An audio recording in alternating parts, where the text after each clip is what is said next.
It appeared that the era of free-falling bombs had ended in the 1960s.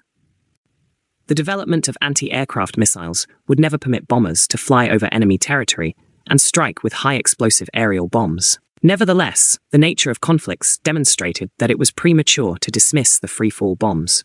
Initially, missiles are considerably more expensive. Secondly, not all adversaries have anti-aircraft missile systems. In the event that they do, these systems can be destroyed, thereby allowing for the deployment of aerial bombs. Nevertheless, the Russian conflict with a high-tech adversary, in this case, Ukraine, demonstrated that it was difficult to neutralize air defenses.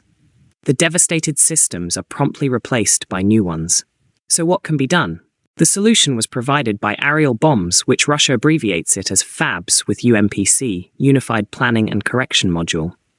This device is a small unit with wings that is attached to the FAB, transforming it into a weapon that is nearly missile-like, albeit with a restricted range.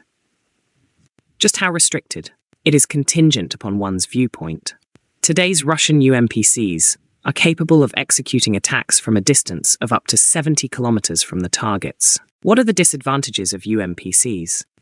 The primary, and potentially only drawback, is that the flight range is significantly influenced by the weather. For instance, the strike range is substantially diminished by a headwind.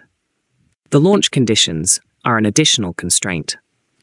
To accomplish the desired outcomes, bombs equipped with UMPC must be dropped from a specific altitude and at a specific speed.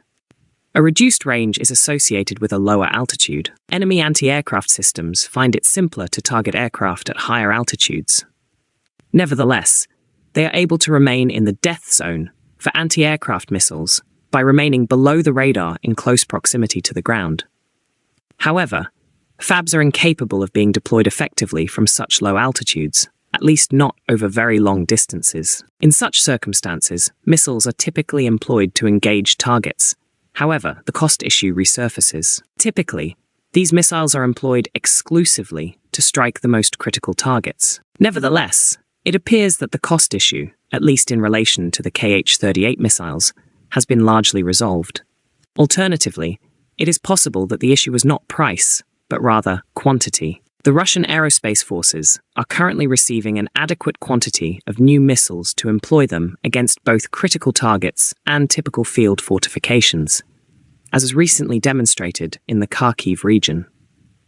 There were reports that a Kh-38 missile, which was guided by a laser beam, struck the center of a fortified Ukrainian army position with precision. So what is this weapon?